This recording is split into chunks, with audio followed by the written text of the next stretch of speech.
श्रीमद् भगवत गीता के 31वें श्लोक में भगवान श्री कृष्ण अर्जुन को उनके कल्याण का निश्चित साधन बतलाते हुए भगवान उन्हें युद्ध करने की आज्ञा देकर अब उसका अनुष्ठान करने के फल का वर्णन करते हैं। भगवान कहते हैं, जो मनुष्य दोष दृष्टि से रहित होकर और श्रद्धा युक्त होकर इस उपदेश का श्रद्धा पूर्वक पालन करते हैं, वे सकाम कर्मों के बंधन से मुक्त हो जाते हैं। भगवान ने यह भाव बतलाया है कि साधक को समस्त कर्म सदा के लिए भगवान को समर्पित करके अपनी सारी क्रियाएं इच्छा रहित होकर करनी चाहिए।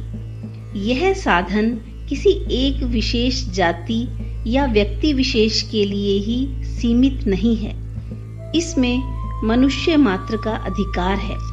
प्रत्येक वर्ण, आश्रम, जाति या समाज का मनुष्य अपने कर्तव्य कर्म को उपयुक्त प्रकार से मुझ में समर्पण करके इस साधन का अनुष्ठान कर सकता है।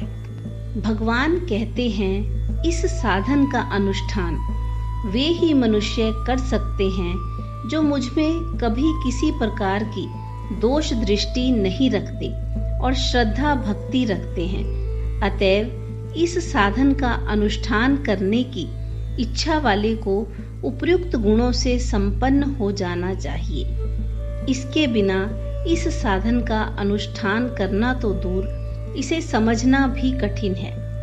यहाँ भगवान अर्जुन को यह भाव समझाते हैं कि जब इस साधन के द्वारा दूसरे मनुष्य भी समस्त कर्मों से मुक्त हो जाते हैं, अर्थात जन्म मरण रूप कर्म बंधन से सदा के लिए मुक्त होकर परम कल्याण स्वरूप मुझ परमात्मा को प्राप्त हो जाते हैं, तब तुम्हारे लिए तो कहना ही क्या।